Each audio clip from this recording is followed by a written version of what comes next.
Have you ever looked at somebody else's things, somebody else's career, maybe a house, maybe a boat, maybe a car, and thought that you deserve it more than they do? I know I have. Driving through a neighborhood, seeing somebody's house, seeing a boat or a truck parked in their driveway, or maybe it's a career, a job, a raise that I look at and go, man, I actually deserve that. They don't deserve that. I deserve that. And I think for me, anytime a sentence starts with I deserve, it fundamentally comes down to this pride issue of I'm prideful enough to think that I deserve it more than they do, right? Why would I deserve it in the first place? And I love that in the 10 Commandments, we have one specifically that deals with coveting.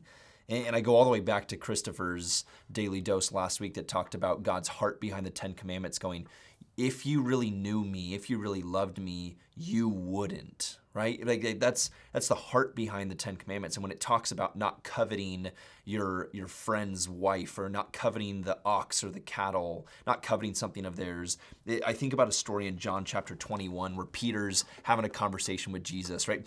John chapter 21 verse 12, Jesus says, come and have breakfast, which just might be my life verse. But then later on over breakfast, they're having this conversation where Peter turns and he sees the disciple whom Jesus loved, which you gotta love that John, the author of John, pencils himself in as the disciple whom Jesus loved.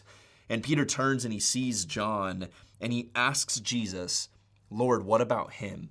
And I love Jesus' answer here. He says, if I want him to remain alive until I return, what's that to you? You must follow me. And I think this is such a heart check for me, even within the church, or maybe especially within the church, as I look around at a body of believers, whether it's at North Coast Church or your church or whichever church around the world, as brothers and sisters in Christ, how often do I look at somebody else's relationship with God, somebody else's prayer life, somebody else's gifting and go, well, why do they have that gifting? Or why do they have that kind of relationship with God? Or why did they get that opportunity? Or why do they get to stand on that stage? Or whatever it may be. But I think for me, I play this comparison game and I think about the old adage that comparison is the thief of joy. And I just imagine God with the heart of the 10 Commandments going, if you really loved me, if you really were walking in step with me, you wouldn't, right? This is not going, do not covet. This isn't going, behavior modification. Make sure that you never look at somebody else's boat and want it and think that you deserve it more than they do, right? Which is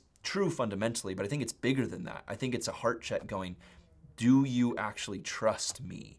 And I think God is in conversation with Peter and looks at John and says, what's that to you? I'm not talking about him. I'm talking about you. Do you trust me? At the core of who you are, walking in step with me, if you really loved me, you would focus on your giftings and steward your giftings well and know that the way that I've made you, the way that I've designed you, do you trust me enough that I'm going to use you to impact my kingdom, to reach other people? And if we're too busy looking around at how God's using other people, I think we're distracted enough. And I think it's a win for the enemy to go, if I can keep them comparing themselves to each other, then they won't actually run in their own lane and be impactful for my kingdom. Man, thou shalt not covet. Maybe it's bigger than boats and trucks and houses and raises. I think it's a trust thing going, God, I trust you enough to steward my giftings well. Thanks, Dosers. We'll see you tomorrow.